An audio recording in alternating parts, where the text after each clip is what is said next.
Au lendemain de la tragédie de Zérekoré, où plus de 56 Guinéens sont morts suite à des bousculades, le chef du gouvernement, accompagné de plusieurs ministres et des officiers de l'armée, se sont rendus sur les lieux du drame. Après avoir rencontré les familles des victimes, les blessés et les autorités locales, le Premier ministre annonce un deuil national de 3 jours. Ce qui s'est passé est une tragédie nationale.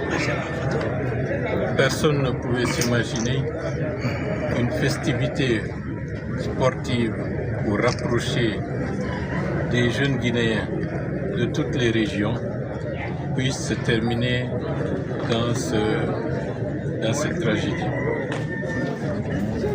Et donc, il était important que très rapidement, que le président de la République instruise le gouvernement de venir à Zérekoré pour exprimer la compassion.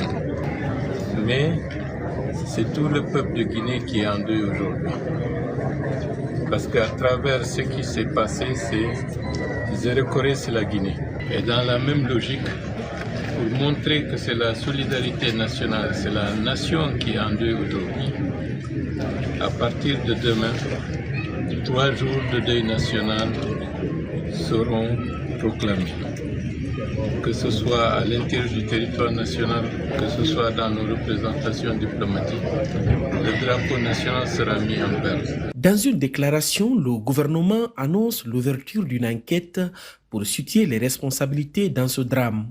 Il décide aussi de prendre en charge tous les blessés.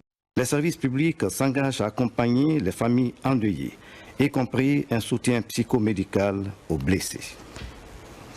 Le gouvernement guinéen assure la population que des enquêtes sérieuses seront menées pour établir les responsabilités liées à ce malheureux événement. Dans la ville de Zérekoré, des voix s'élèvent au sein de la société civile pour dénoncer les tirs de gaz lacrymogène qui, selon eux, ont provoqué la panique au sein de la foule.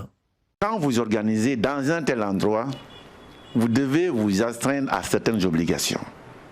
Puisque vous faites appel à un public, vous devez pouvoir assurer la sécurité de ce public-là. Alors, dans un tel cas de figure, un petit coin où on a dit qu'il y avait à peu près 30 000 personnes, vous étiez les gars lacrymogènes, vous créez d'abord de la panique, mais au-delà de la panique, il y a aussi une question de vie et de survie. Parce que ces gaz-là ne sont pas respirables. Et c'est ce qui a fait que tout le monde a voulu quitter et ça a créé ce tohu-bohi-là. Ceux qui sortaient par la petite porte qui est là, parce que vu le nombre de personnes, je peux considérer que c'est une petite porte. Il y en a qui ont surchuté les murs, vous avez vu certaines images. Donc les gens se sont marchés dessus. Et c'est ce qui a causé ces cas de mort-là. La Confédération africaine de football n'a pas tardé de réagir face à la tragédie qui s'est déroulée en Guinée. Dans un communiqué, le président de la CAF, Patrice Motsepe, a présenté ses condoléances aux familles des victimes et a souhaité prompt rétablissement aux blessés. Tierno Alpha Ibrahima Baldé, CGTN français, Guinée-Conakry.